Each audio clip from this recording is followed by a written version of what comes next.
Living Life with Purpose. I'm your host, Phil Foster. There's a great story I want to share with you today, found in the Old Testament, 2 Kings 5. It's the story of Naaman the leper.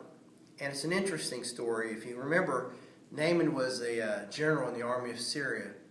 And Naaman had something happen to him. He hadn't been wounded in battle or anything, but he contracted leprosy. And so, he was a social outcast. Well, the king thought so much of him because he was a great general. He wanted to do something for him, but he didn't know what to do.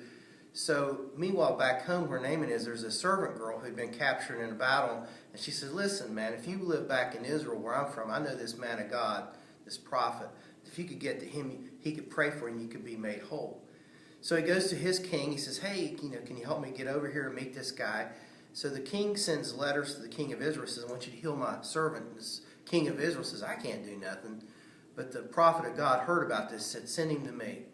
So here's what happens. Naaman shows up.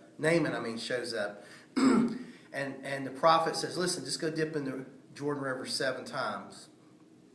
Naaman got mad. He says, I thought he'd at least come out and talk to me or do something. And he was going to go back to Syria, still a leper, but one of his buddies with him said, you don't got nothing to lose. He said, what if he would have come out here and told you to do some great thing? Would you have done it? He said, sure. He said, well, then just why don't you do what he told you to do? Well, make a long story short, he goes down and he dips in the water of the Jordan 7 times. And on the 7th time, he comes up completely healed. And the moral of the story, the challenge today is when God gives you instructions, just do what he tells you to do. Most of the time, the instructions you're going to find for your life are going to be found right in the Word of God. Sometimes you may feel an impression in your heart when you pray to do something. But whatever it is, just don't be like Naaman. Don't be a knucklehead. If God says dip 7 times, dip 7. Don't dip 6, don't dip 8, just dip 7. And leave the results to God, see what happens.